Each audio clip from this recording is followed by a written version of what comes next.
Assalamualaikum warahmatullahi wabarakatuh. Share and care ya, bertemu lagi dengan pelajaran fisika. Di sini kita akan membahas tentang penjumlahan dua vektor yang mengapit sudut alfa.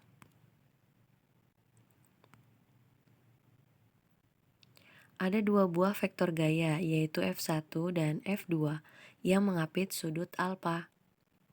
F1 dijumlahkan dengan F2 dengan cara atau metode jajaran genjang, sehingga diperoleh hasilnya yaitu R atau resultan.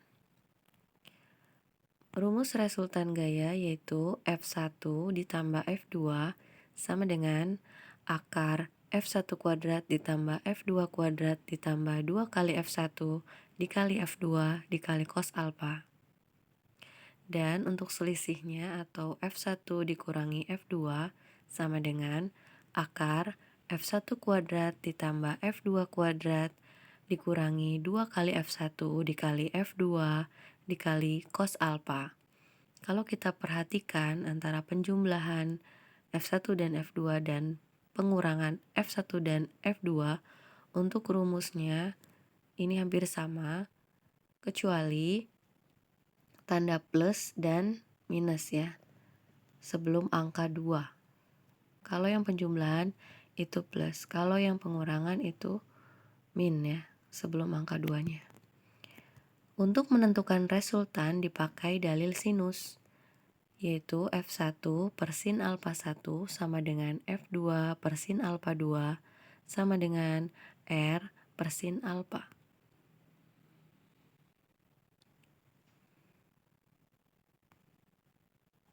Tabel kosinus alfa dan sinus alfa. Ini untuk sudut-sudut istimewa, yaitu 0 derajat, 30 derajat, 45 derajat, 60 derajat, 90 derajat, 120 derajat, 135 derajat, 150 derajat, dan 180 derajat.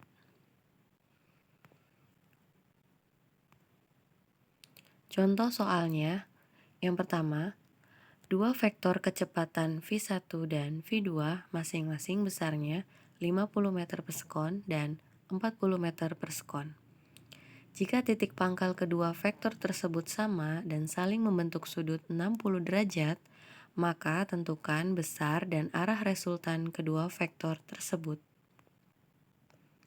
Soal yang kedua, dua buah gaya F1 sama dengan 10 Newton dan F2 6 Newton mengapit sudut 60 derajat. Tentukan resultan atau jumlah dan selisih kedua vektor tersebut.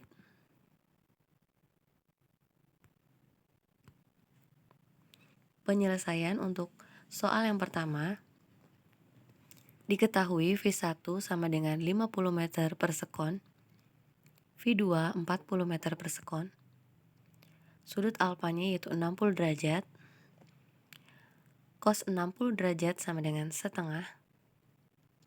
Ditanyakan R atau resultan dan arah R atau arah resultannya. Kita jawab, R sama dengan akar F1 kuadrat ditambah F2 kuadrat ditambah 2 kali F1 dikali F2 dikali cos alfa sama dengan akar 50 kuadrat ditambah 40 kuadrat ditambah 2 kali 50 dikali 40 dikali cos 60 derajat sama dengan akar 2500 ditambah 1600 ditambah 4000 dikali setengah sama dengan akar 4100 ditambah 2000. Resultan diperoleh sama dengan akar 6100 meter per sekon. Atau kita dapat menyederhanakan akarnya menjadi sama dengan akar 100 dikali 61.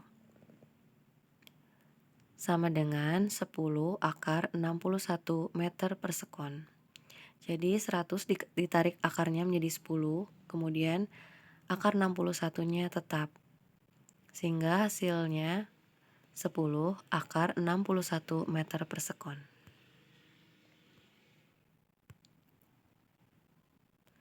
Untuk arah resultannya, kita gambar V1 ke kanan ya.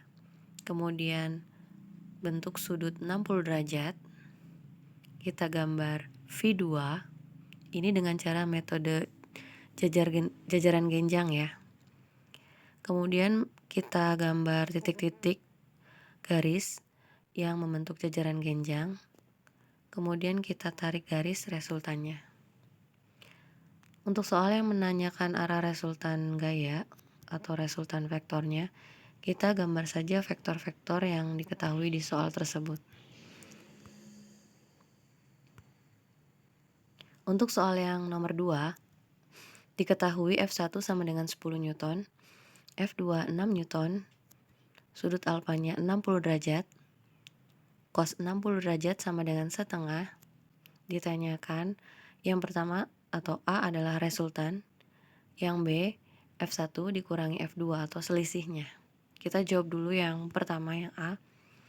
Resultan sama dengan akar F1 kuadrat ditambah F2 kuadrat ditambah 2 kali F1 dikali F2 dikali cos alfa sama dengan akar 10 kuadrat ditambah 6 kuadrat ditambah 2 kali 10 dikali 6 dikali cos 60 derajat sama dengan akar 100 ditambah 36 ditambah 120 dikali setengah sama dengan akar 136 ditambah 60 sama dengan akar 196.